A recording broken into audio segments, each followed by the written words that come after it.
Hey everybody, it's Dustin here at PlayStation Experience. Handsome Phantom, we've been here all weekend just rocking this show floor. We're here at the Detroit Become Human booth. And Ben, this has been one you've been highly anticipating. You finally got to go hands-on this weekend over the developers sitting you down, running you through. What are your thoughts now that you finally get to go hands-on? I want it now. Those are my thoughts. Yeah. I'm in the same boat, like for real. Yeah, and it's quite a fantastic experience. Hi, how you doing? We have an Android right here with us. Hi. So what is life like as an Android? Life is wonderful. Wow, that's great. So can you tell us a little bit about this shop over here and some of the different models? We retail at the base model for $7,999. I am model AJ700. Well, thank you, AJ700. It's been great. Yeah, thank you so much. So, Detroit, let's talk a little bit about the game. You are welcome. Yeah, you're very welcome. Thank you. Yeah. Yeah, there we go. Quite an experience. I'm a little flustered now. So back to the game. It's really great. It looks amazing as far as the graphics, the overall visual fidelity on the 4K TVs. Amazing.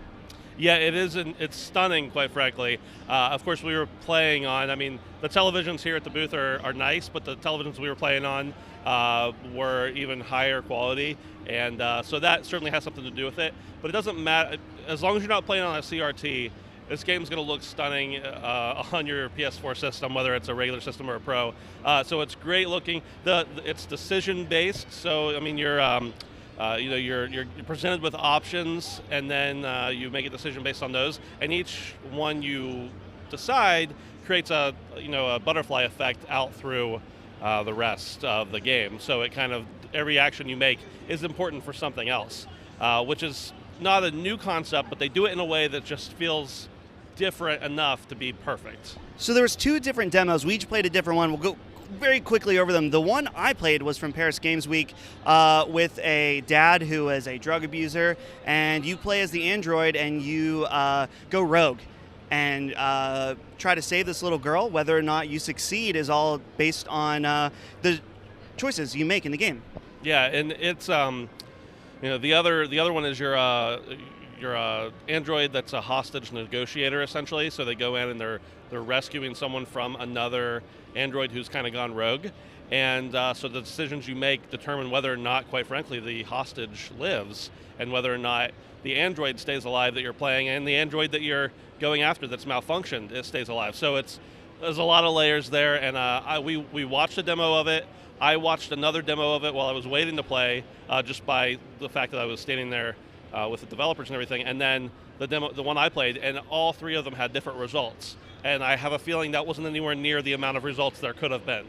So it's just the amount of, it's like an onion, you know? Well, and you mentioned that at the end of the demo, it shows the web of options. Yeah. Now think of like the Until Dawn web of options, but kind of crazy all over the place, not quite as linear branching. It goes all over the place. And so you're gonna wanna play this game many times to see all the different options. Yeah. So any final thoughts on Detroit before we wrap this up?